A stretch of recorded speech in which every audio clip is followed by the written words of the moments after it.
It is Friday, August 8th. Okay, we are 20 days away, 21 days away from Auburn at Baylor.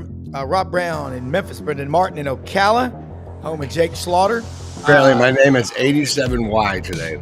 87Y. Just call me 87Y. It's the 87 reasons why I say yes. Yes, I like that. I'll tell you 87Y is with us, executive producer. Not Folks, sure why that is. Well, take a picture. That is, I see that. Yeah, take a picture with your phone of the QR code. We're live on Twitter, Facebook, YouTube, and throughout the day. I'm going to tell you something. Brendan is putting stuff up on Reels, sharing, liking. You come on this show, we'll retweet you. You retweet us. Share Come on the this show with show, your you'll friends. be famous. You'll get some sidelines karma. Yeah, and we love our audience and our guests and our producer. And I'll tell you one thing, got a great show today. Frank Duffy on assignment in Tuscany and Doug Dean in Birmingham. Vince Ferrara from the Sports Animal in Knoxville. Of course, Brad Bellamy will check in from Landers later in the show, tell you what's going on out there. It is practice and polls. That's what we're going to talk about today, bounce around the whole conference. So let's get everybody up to the plate. And speaking of the plate, Vince Ferrara, when you check in your Vince, I am going to make you jealous, Vince. I'm going to Vanelli's Deli for lunch today, and I'm getting a Mia More sandwich with the mortadella, and I may bring home an Italian meatball sandwich with that 111-year-old recipe at Vanelli's Deli at Exeter and Farmington out in Cordova, Germantown. But anyway, guys, it's practice and polls, and I know, Vince, that you are coming in this morning hot. You've got an appointment you got to be at, but let's start off on the Hill. The latest news from Knoxville and around the SEC that you're hearing. Man, we just wrapped up our show, and great to be with you guys. A little bonus on a Friday as well. So always a pleasure to be a part of this awesome, fast-growing show. So we just got off the air, John Wilkerson and myself, on our weekday show, 6 to 9 a.m. Eastern, and we're kind of wrapping things up and summarizing, hey, what are some of the things that we're looking for out of Tennessee's first scrimmage on Saturday at Neyland Stadium, and then what's Josh Heupel going to get asked about? And it's just a laundry list of stuff that's been topics and storylines all camp. Boo Carter in that situation, him missing some offseason workouts. Tennessee's second-year starting star. He was a freshman All-American. He skipped some, volunteer player workouts in the summer, and the team leaders were like, no. So he had to earn his way back. And after 4 practices where he wasn't doing, it was in uniform, but not doing team activities, they let him back in. Now he's doing everything, still doing some community service type of work. So the Boo Carter tracking has been 1. 2 has been the quarterback situation. And Joey Aguilar, Jake Merklinger, who seem to be really the 2 in a legitimate competition with George McIntyre, the true freshman. He's done well in some throws, but he's the youngest and the least experienced and needs to get bigger. So it's down to Aguilar and Merklinger, with Aguilar still the favorite, but we haven't seen anything in a team setting to say, all right, this is this Aguilar's running away with it, or man, this is more of a competition than before. We'll find out, maybe a little bit more intel on Saturday at the scrimmage. Another thing is wide receivers. Not a very deep group to begin with. They've had a bunch of guys missing time, Mike Matthews, Braylon Staley, Chris Brazel, their most experienced returning receiver. He hasn't practiced yet. So then some of those guys probably going to miss the scrimmage as well. So what do you have in that group that needs to help the quarterback situation? So that's another storyline. Another one is offensive line. You got competitions there. Where do they play Sam Pendleton, the Notre Dame transfer? Yeah. Play him at center and maybe play one of a couple of guys at guard, or do you play him at guard and play a first-year starter potentially, William Satterwhite, who's in his second year in the program? So that all line competition is there. There's other things like other guys missing some time. And Jermon McCoy is still out after his offseason ACL injury. So there's more. But, man, I'd say those top 4 have really been the biggest things that we've been kind of tracking. 6 practices through. They're starting their 7th here this morning in preps for tomorrow's 8th practice, which is scrimmage 1. Yeah, and one more, and I'm going to bring in Doug because we got a lot to cover. Can you remember a preseason with so much talk about injuries? And let's start down at Florida, with Lagway. And look, I think it's part of it. It's a physical game, but it's different this year. I guess it's a hyper focus, but there's so many, especially there's a lot of new quarterbacks coming in the league. You think that's part of it? Well, in terms of like the injuries, uh, Well, just the yeah. questions. I think it's just a lot of questions. Yeah, and anytime you get any of these quarterbacks, this is a really good quarterback year, I think. A lot to be excited about. Seems like the new quarterbacks are upgrades from where they had before, what they had before. Yeah. The ones that have transferred over, whether it's Jackson Arnold at Auburn or John Mateer at Oklahoma, and go on, with guys that seem like upgrades. And then you have guys with higher expectations if they stay healthy, like a DJ Lagway, Garrett Nussmeier at LSU, putting together a full year. So and others. So yeah, I think there's so much focus on that position. Anytime any guy gets dinged up just a little bit or misses a practice here and there, then yeah, it's going to draw attention, especially Lagway because he dealt with injuries a year ago. Yeah. Hey, Vincenzo, do you Hey, go by that? Well, he's on. I do plenty of times, so it's all yours for you. Thank I you. love it. Yeah, I No, love I'm it. married into the Sicilian, I should say, Yep. in Birmingham, Alabama. This is more of an Italian presence here than people realize. Is that the case? And I don't think of Knoxville as a satellite of Rome, Italy, but can you find an Italian or two, Vince?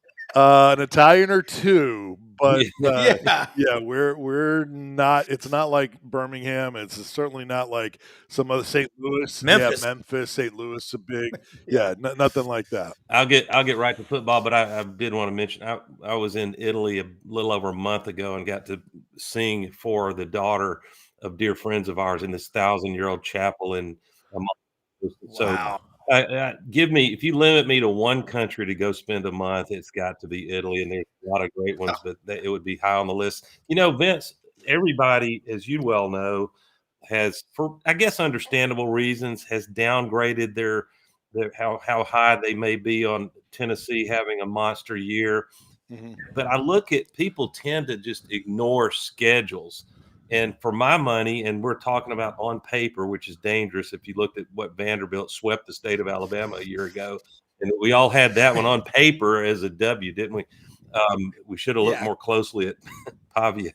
But Tennessee, I like Tennessee's schedule. Syracuse can be a little dangerous, but it's in Knoxville, I believe. Then you get a game that, again, we're not trying to take any game for granted, no matter who the opponents are. But it looks like you get a September 6th ETSU.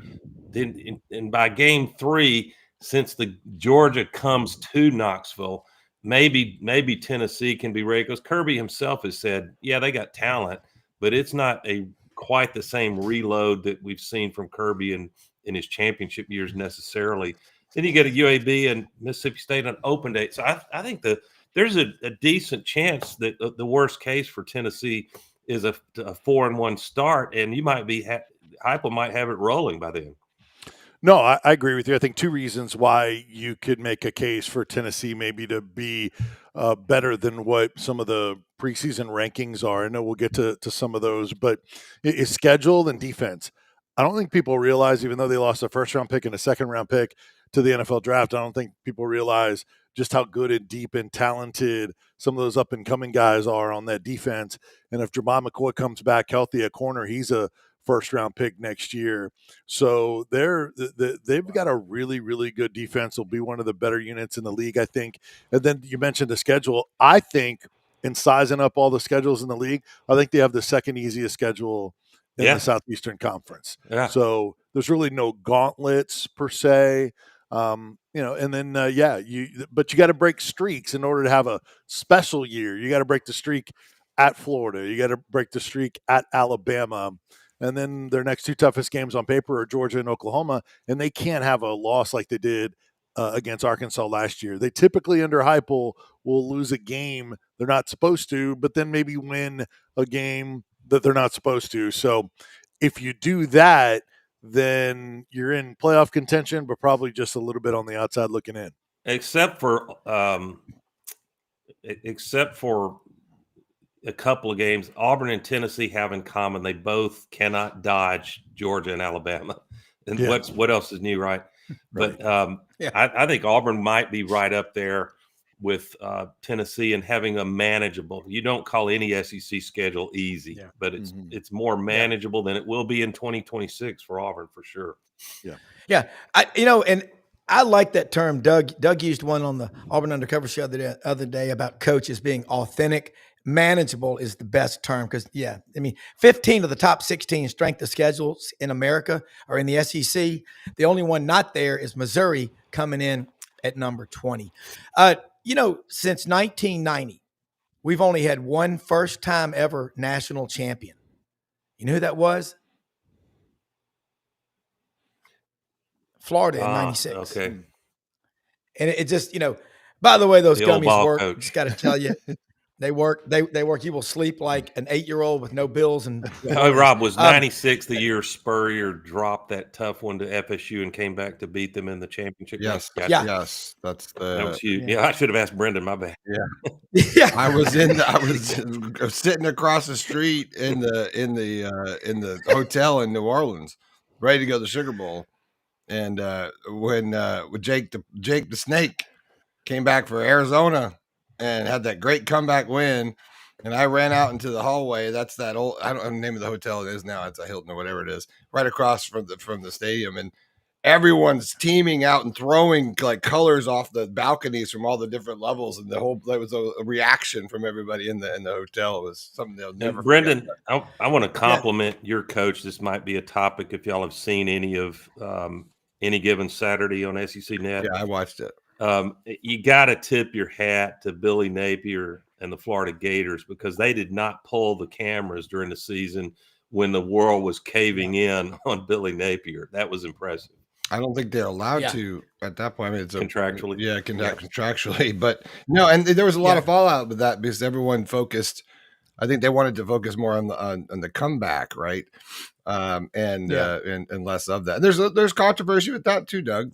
Because Lagway doesn't get hurt. Billy doesn't make that decision to bring Mertz out because Mertz was such a huge part of what was going on. That's what we saw in that was that what an amazing relationship that they had. But if Lagway doesn't come in, is there a comeback season? We don't know. So. Yeah.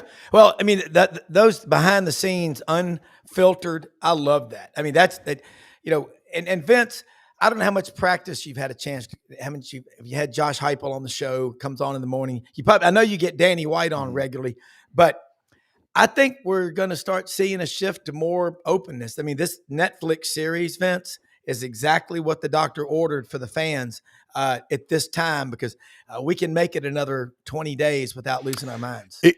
I think, Rob, it would be great. I'm skeptical on that. I think what will end up happening is you'll see things like this where select national media will get some access and you'll get to see a little bit of behind the scenes. But when there's production involved and when there's national media for a payoff, not for the local media, I don't think we're the ones that are going to get any more access. I'll tell you what, the practice schedule and the viewing is no more than it's ever been. Now, where we do get a lot, but Tennessee's already done this, is a lot of interviews. They don't necessarily come on our shows, but Josh Heupel talks every week. The entire coaching staff rotates out. They make them available one or two almost after every practice. Then they give 4 or 5 players the opportunity to talk to the media.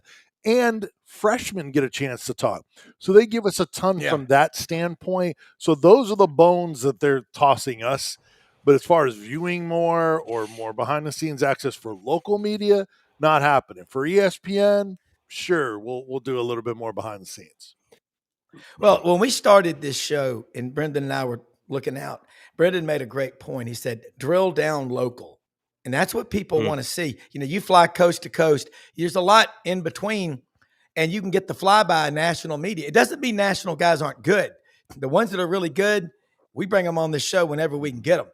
But nobody knows the local beat like the local guy that does the 10 o'clock news, 11 o'clock in your case, the morning show. Vince, you got a sense of urgency in your voice. You would be phenomenal doing play-by-play because I've watched a lot of your stuff on YouTube.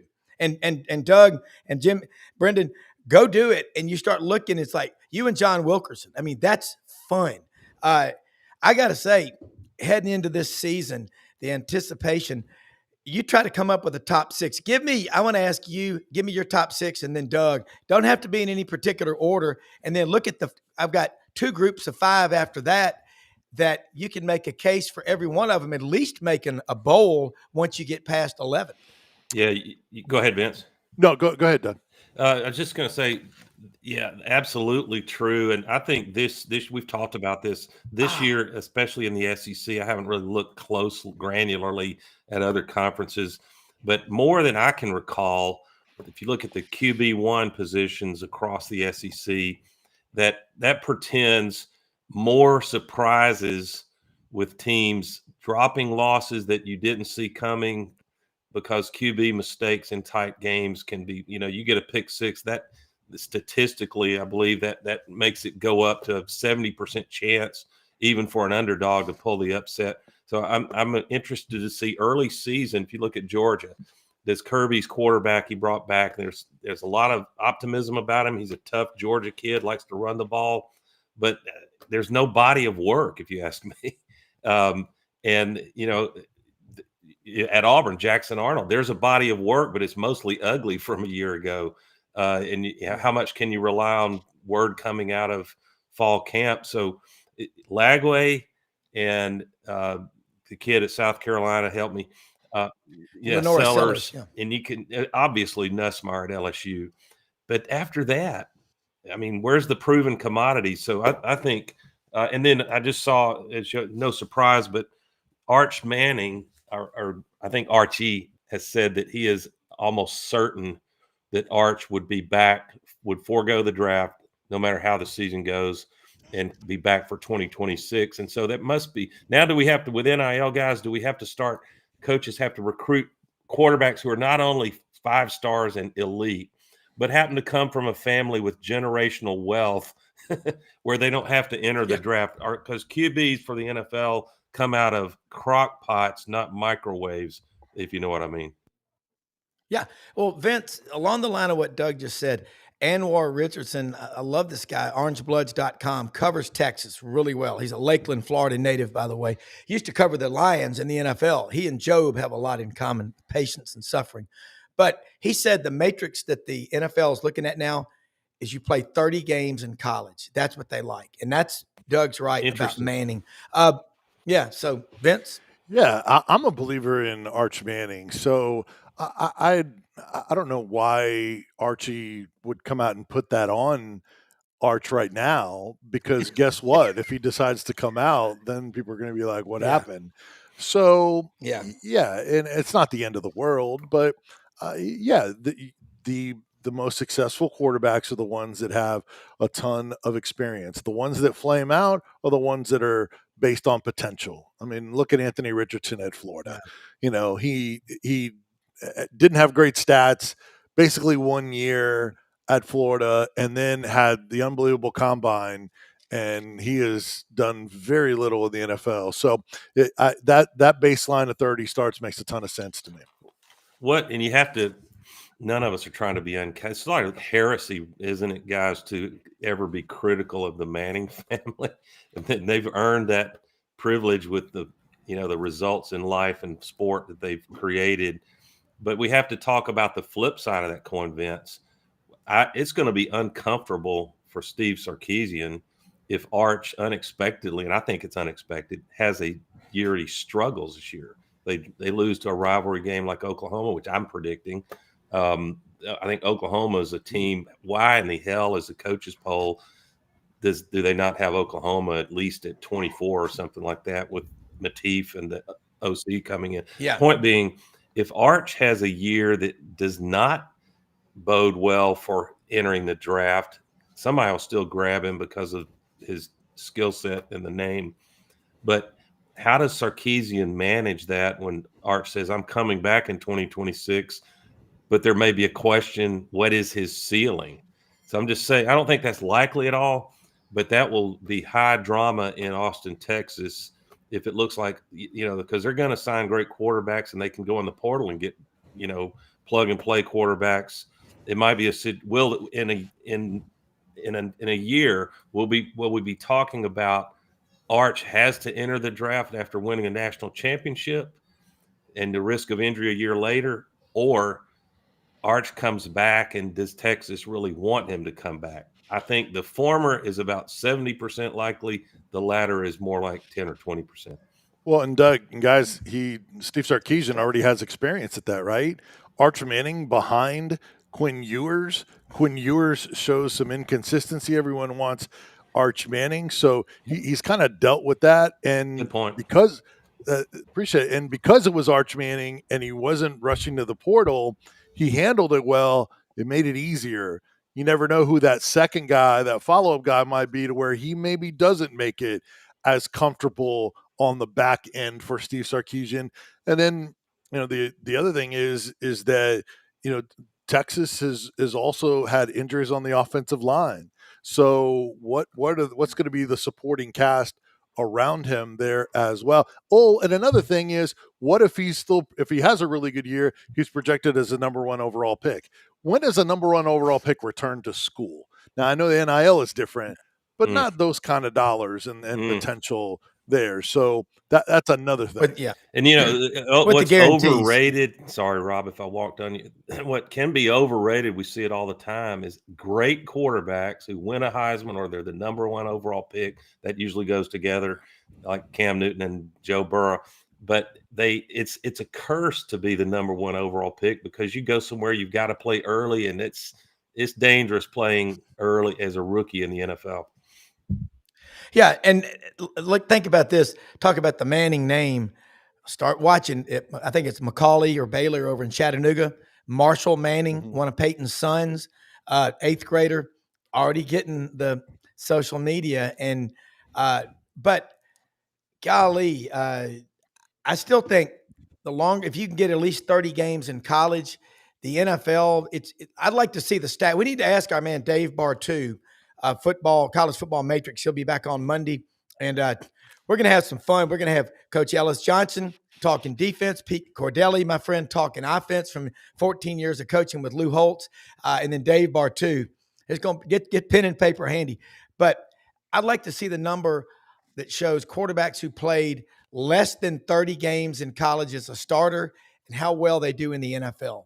That would be a number, Vince, to follow. And Vince, I know you've got to get to an appointment here in a few minutes, so let us know, of course, how they can follow you on the Sports Animal. But what's a storyline before you go in the SEC we're not talking about that we better be paying attention to, because it's coming? Throughout the SEC, it's a great question. I maybe the surrounding cast around the Norris Sellers at South Carolina.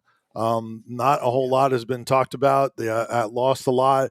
Really good on the defensive line still. What about the skill positions? If Sellers gets some help, South Carolina doesn't have the most daunting of schedules. They can make some noise with that elite of a quarterback.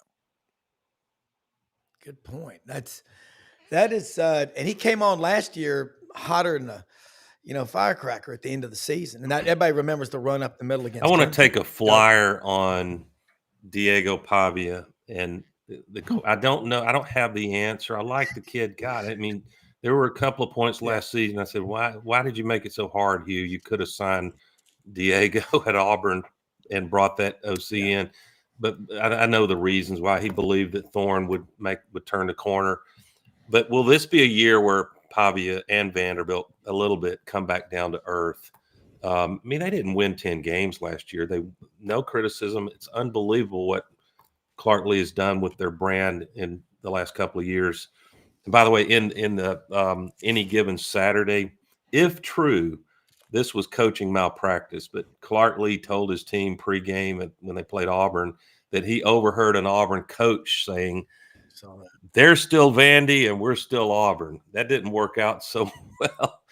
So I want to see if Pavia can sustain what he's doing, because he's not going to sneak up on any opponent this season. No, I mean, Vince, you're hearing it in Tennessee, Pavia saying about beating Tennessee, but Diego, when you're around him, He's a 2-time state wrestling champion, Volcano High School in Albuquerque. And his family is an incredible support for him. And look, you walk in that locker room, there is no doubt who the quarterback is, who the alpha is. I think, if anything, he's making Vanderbilt football relevant. Yeah, getting in some news headlines. I mean, I'd like to see them sustain it a little bit more before you're talking, but they're trying to change the mentality there of expecting to win versus hoping you can win, and sometimes you have to over project your bravado in order to do that, and they've got the right personality that certainly does that. Yeah, and I think the SEC 1 through 16, in no particular order, I got Georgia, Texas, Bama, Florida, A&M, Oklahoma. That didn't even include LSU, South Carolina, Auburn, Ole Miss, and Tennessee, or Missouri. Since 2011, South Carolina had 11, 12, and 13. They won 11 games 3 years in a row. And they're one of the 5 schools. There's only 4 other schools that have done that. That's Georgia, Alabama, Oklahoma, and Missouri. And Oklahoma did it in the Big 12. But Missouri's had more 11-win seasons since 2011 than Auburn and Texas and LSU and Florida and Tennessee. Nobody talks about Missouri because they're out on the western flank. But, guys, I think Eli Drinkowitz, they put over $300 million into the football stadium in the last few years.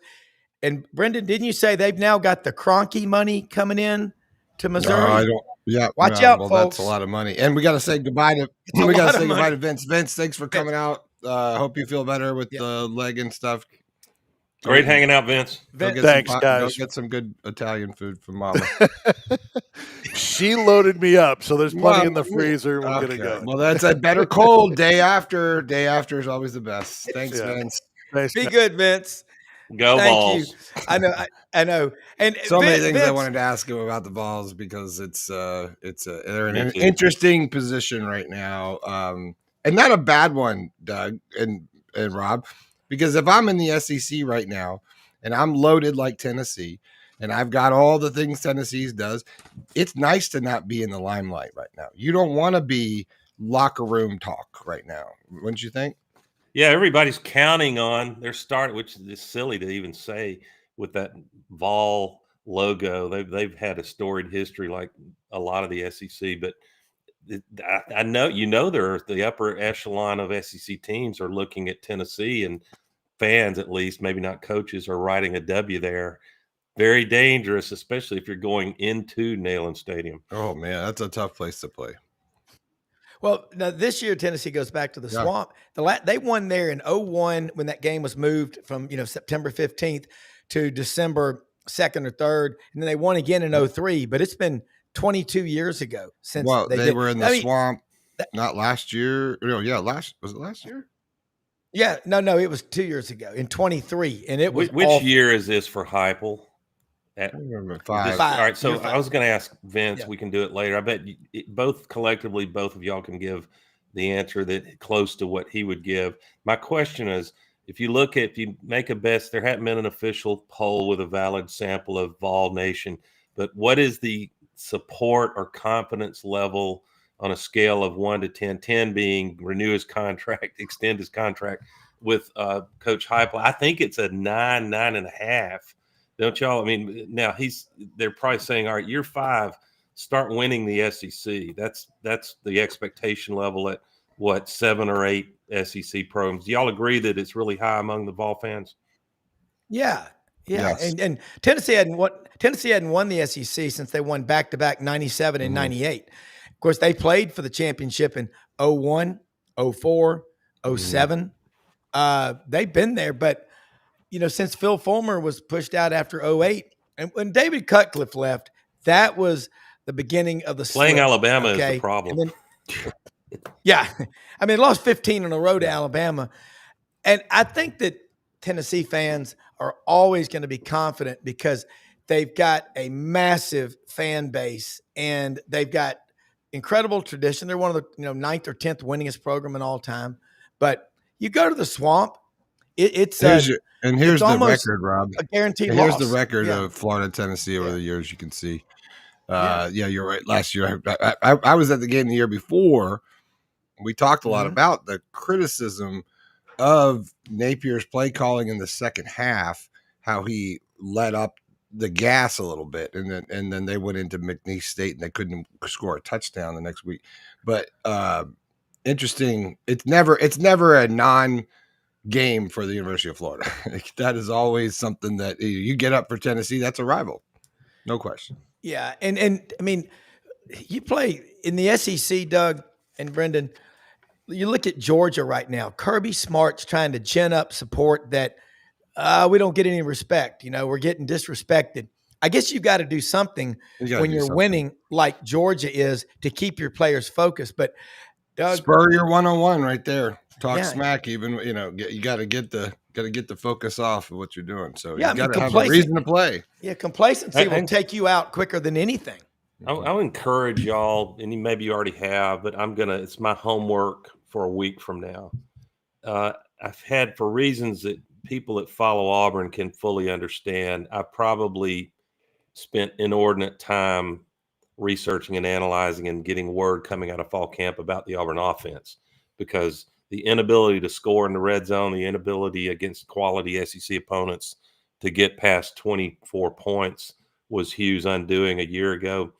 But the word coming out of camp is a very salty and deep defense, especially on the back end with cornerback and safeties that look really above average. But across the SEC, fans are interested in offensive firepower. But I think if you want to predict which teams can break through that 9-3 regular season record, which is what you've got to do to be in the conversation, I think you will see not two, but one 9-3 SEC team that gets in the playoff after all the talk of schedule difficulty and the way they're changing the view on the committee. But I want to say, who has the most likely salty, capable, deep defense? They can absorb a few injuries and still play lights out defense. And I call it bias, but from what I'm hearing, I'm putting Auburn in that maybe the top 7 at least conversation of defenses.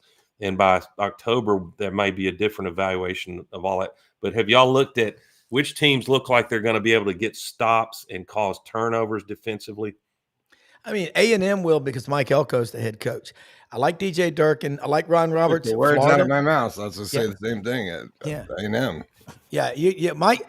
I'm trying to get Billy Lucci on this show because Olin Buchanan's on at the same time we are, but we'll get that. But we're going to really get into that Monday morning, bouncing around the league. But I'll tell you what, I don't feel maybe Baker's defense in year 2 at LSU, the coordinator, is going to be better. I'm just not sold on what they're doing. And Garrett Nussmeier's a hell of a quarterback. But last year with him, what did they look do? At the year they had with Jaden? Yeah. The defense let them down. It was non-existent. And Frank would be the first one to tell you who's on special assignment in Tuscany. But watch out, too, the Georgia, because Kirby Smart's there. Dave Bartu's right. Analytically, he's the best defensive coordinator in college football in the last 15 years. But talent-wise, when you start looking at line of scrimmage, Florida's pretty damn strong. So is Auburn. I think Keldrick Falk, stand next to that guy. He weighs 285 pounds. You think he weighs about 210? That's what a 5-star looks like out of Highland Home, Alabama, home of the Hyundai plant. Be a wealthy man in a year.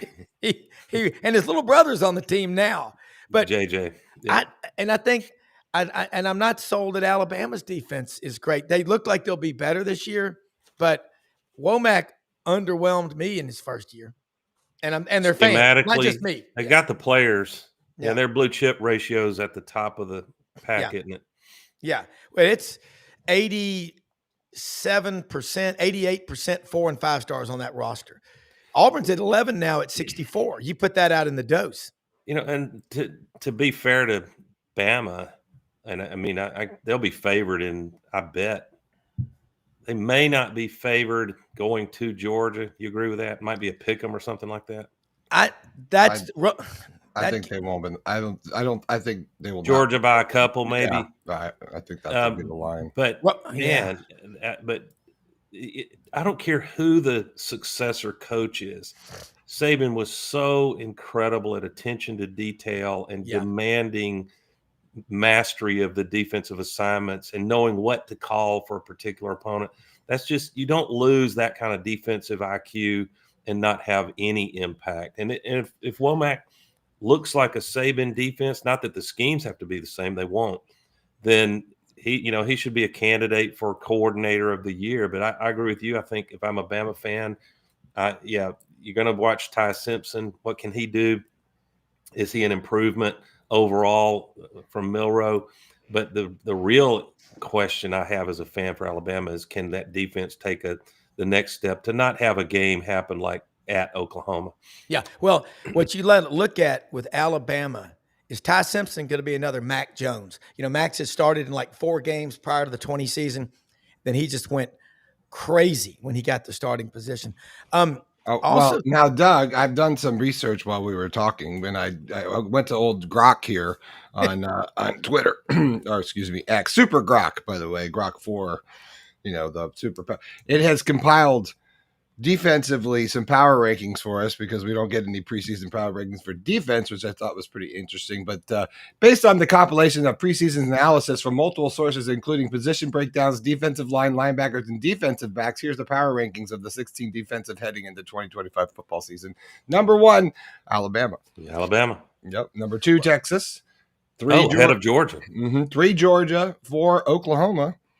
5, LSU, 6, Tennessee, 7, A&M, 8, the Gators, 9, Ole Miss, 10, Missouri, 11, South Carolina, 12, Auburn, 13, Arkansas, 14, Kentucky, 15, Mississippi State, and 16, Vandy. I get it on the rankings. It's linear from 2024. Yeah. But it's hard to calculate. He's going to be wrong about Auburn being 12. This is going to prove to be a salty defense, I believe. And I think Brent Venables taking over hands-on at Oklahoma. Oklahoma's going to be tough. That was my point, is I think you were talking about Oklahoma, Doug, and I think people don't understand how good they are. They're loaded in linebackers, the coaching, secondary returns 6 starters, which we were discussing with who we were talking to. Barry Trammell was on with us Wednesday. Yeah. Don't you know they're very good? Don't you know Kirby is licking his chops privately, being ranked 3rd defensively? Yeah. If they're even paying attention to these stupid rankings. Wasn't Texas last year for a big part of the season number 1 or 2 on a lot of stats? They were top 10 across the board in about everything on defense. But the extreme end is Mississippi State last year. That's as bad as I've ever seen. And David Murray from Dog Bite 24/7 was on with us Tuesday morning. They should be better, but this is why Kirby has something to raise hell about. I mean, he's an incredible motivator. But I'm with Dave Bartu. He's the best guy of the last 15 years defensive coordinator. I also think Jeremy Pruitt's elite. He's got some. Socially, needs to work on some things, but he's an elite coordinator. I will say too, DJ Durkin, the defensive front at Auburn, Malik Blockton, whose brother Marcus Harris, is transferred to Auburn from Kansas. They're both from Pike Road, Montgomery.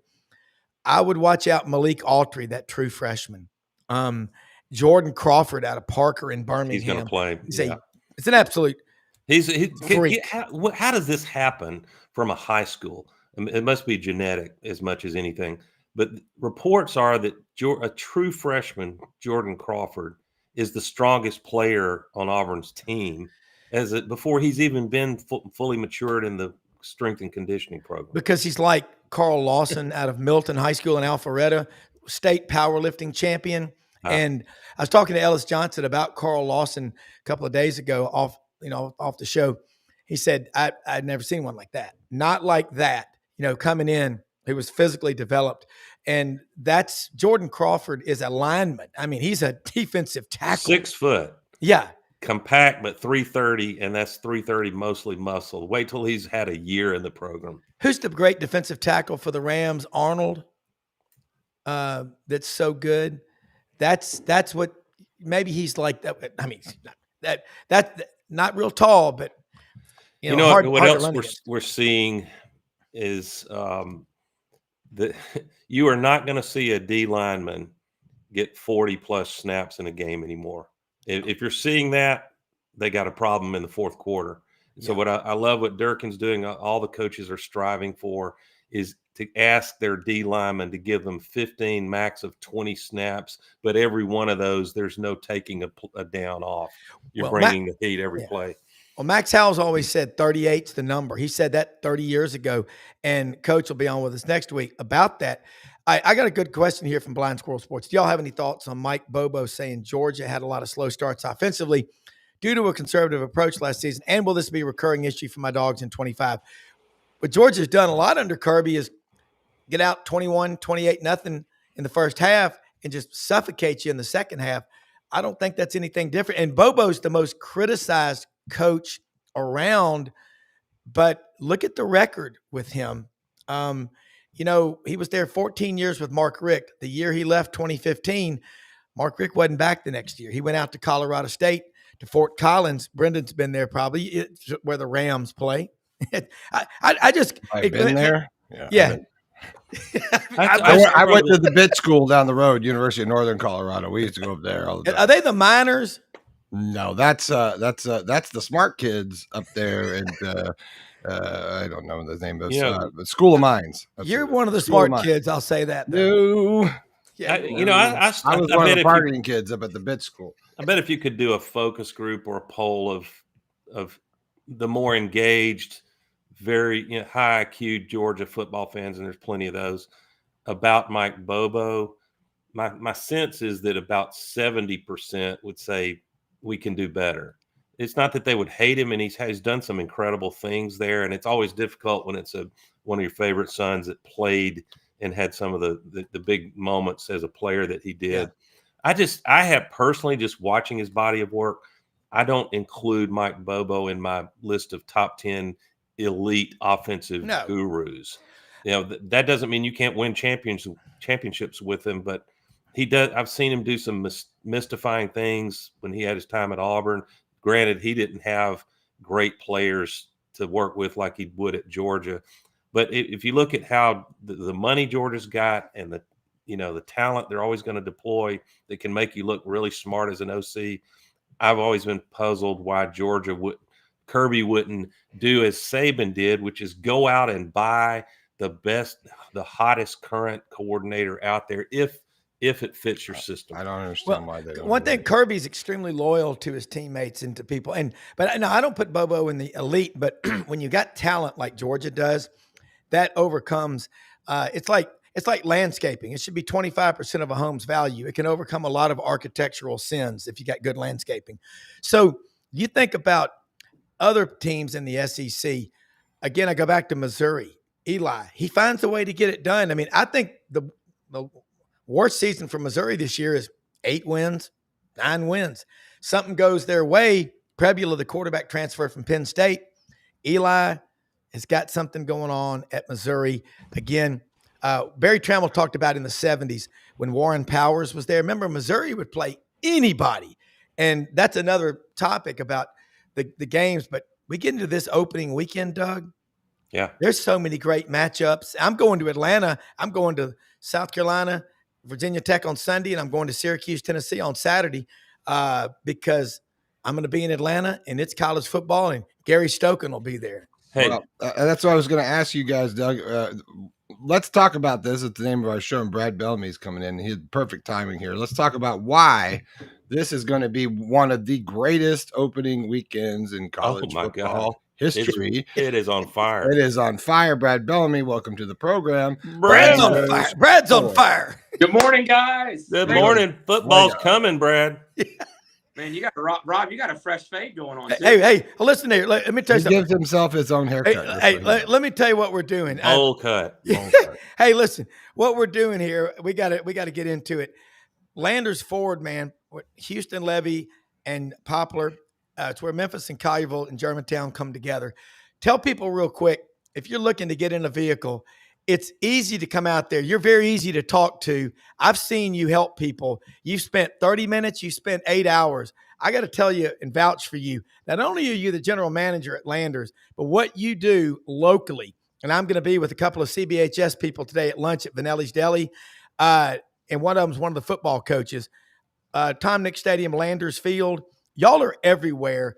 Guys, you want to deal with a good person who will shoot you straight. You're looking right at him in the red shirt. Brad, how are you? Man, I'm great, Rob. I appreciate that. Probably one of the most exciting weekends we have at Landers Ford. FedEx Golf Tournament, round 1, PGA playoffs. We put all the pros in cars. So we had 100 Expeditions and Explorers out at the golf tournament. And the guys have been driving them all week. I was out with a few of them on Wednesday, chatting with them about their Expeditions. And they could not believe how amazing the technology is in a new Expedition. So all new body style. For most of them, it was the first time they've been in it. I didn't realize this, Rob, but all the pros that bring their families, they actually have a daycare that follows along with the tour. Yeah. So all the local sites, their kids can go to daycare while their spouses actually attend the golf tournament. I was really impressed with that. And I guess the PGA Tour's been doing that for a long time. Yeah.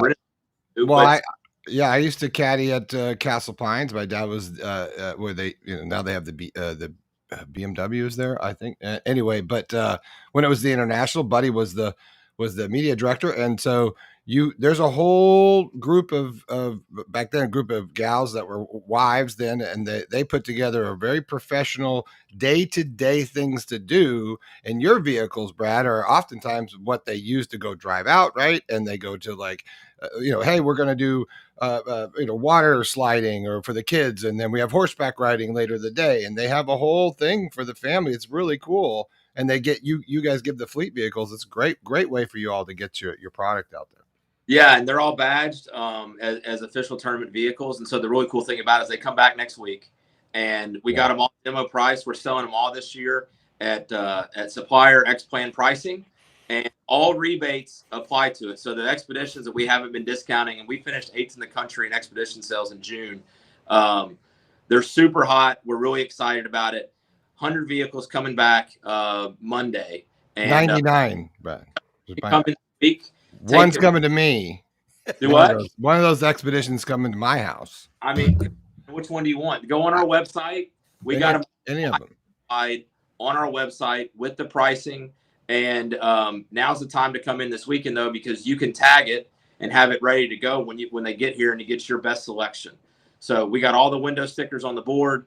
Customers can come in, pick them out. We got a couple already on site for them to take a look at, test drive, and make sure it's the right fit for them. So Expeditions, Explorers, big discounts there. Still have huge programs with EVs and 0 for 72, standard installation, and chargers at their house. So we are ready to take care of folks, excited about the weekend and the way that Memphis gets spotlighted. Landers Ford has been a partner for almost 20 years with the PGA Tour and the different golf tournaments out there supplying vehicles. And between this program and our donations there with St. Jude, because every one of these vehicles we sell, proceeds of that go to St. Jude. And then coming in December, just in a few months, we're one of the title sponsors of the marathon. And we just love our partnership and with the PGA Tour, with St. Jude, with the marathon, and just really excited about this weekend and the way we all could get featured in the spotlight on Memphis. Yeah, and drink plenty of water. Brad, I mean, and Landers is everywhere, and it's college football season is right on top of us. We've been bouncing around the SEC about the preseason polls and practices underway. You're an Alabama guy, and you love Memphis too. And there's a lot that once the season starts, it's great because we're not talking about all these distractions. Alabama in year 2 under Kalen DeBoer. Doug was talking about the temperature of the Bama fan base. Where do you stand in terms of, hey, I like what I saw, I think we can be a lot better this year, or I'm not ready to make a decision yet? I think the most concerning game for me under his whole tenure was I don't know if I should say it was the bowl game, but I mean none of them seemed to want to be there. I was hoping that they would have a little bit more to give in that game, but I don't know how much of that was driven by some of the players just in leadership that really were just ready to be checked out and done. I think we're going to learn a lot in week 1. I think, the quarterback position is obviously one that everybody's wondering how that's going to go. And it's not uncommon, guys, in the history of Alabama to have a week 1 quarterback that ends up not being the quarterback in week 2 or week 3. Yeah. So, I mean, we could see what happens, but Florida State's going to be pissed off after last year. Their team wasn't had no heart, didn't have any of what you need in football to really deliver, and they got beat by Memphis in that first week of the season. So that they're going to have a huge chip on their shoulder. But I'm optimistic.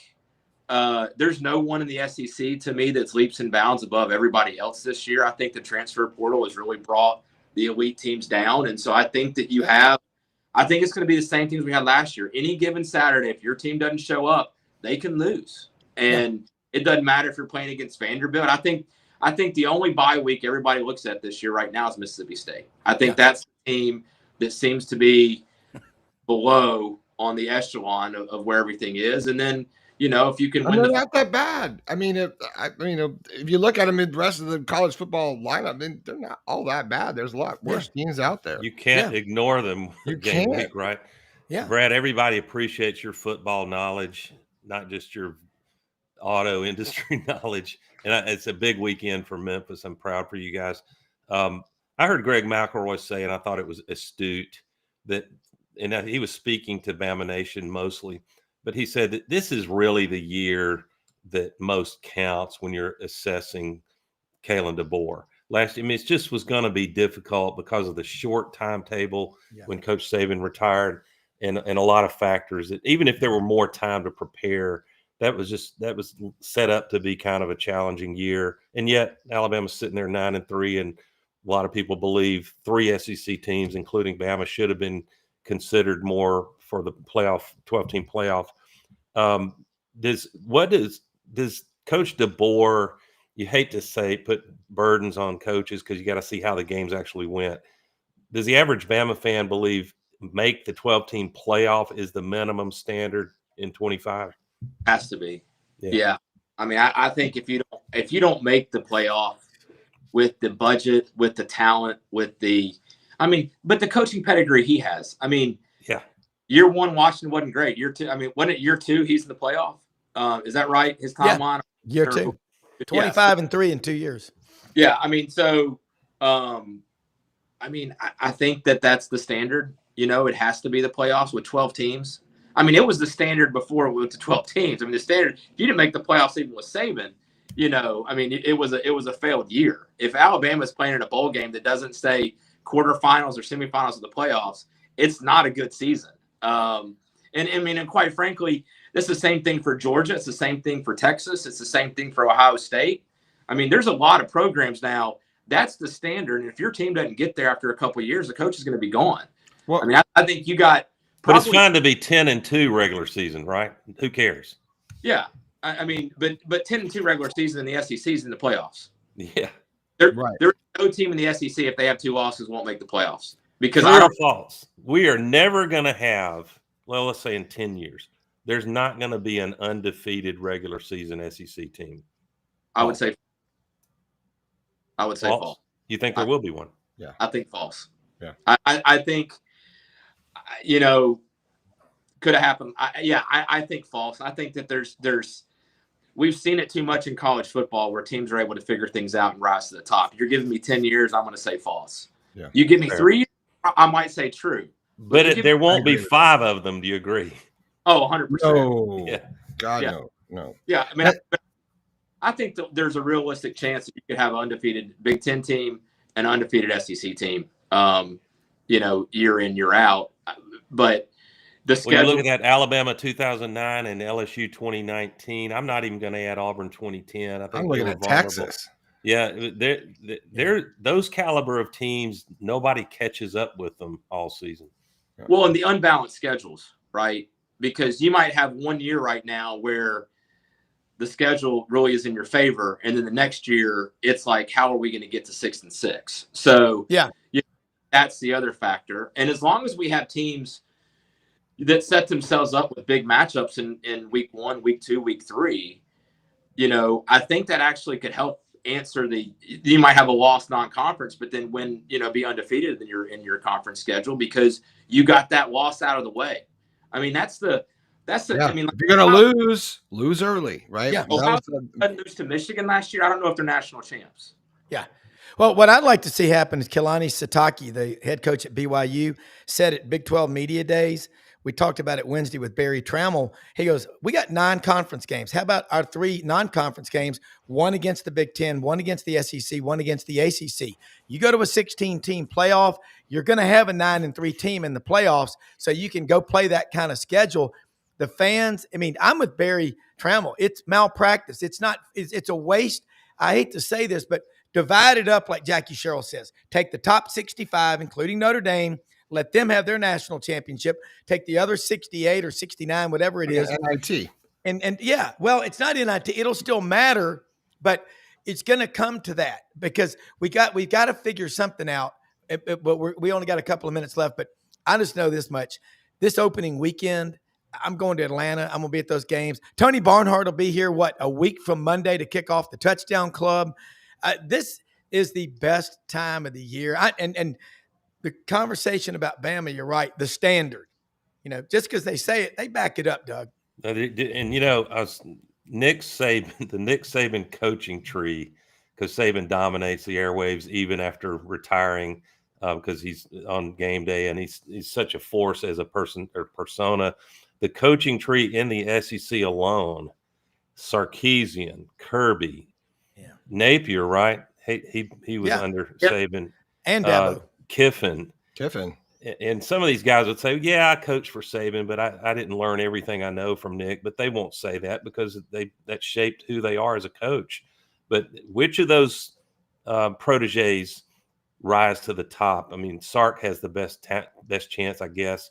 Kirby's already proven what he can do. Yeah. So this year, Sark has the best chance to make a case that he's excelling as off of that branch of the tree. And man, talk about gratitude.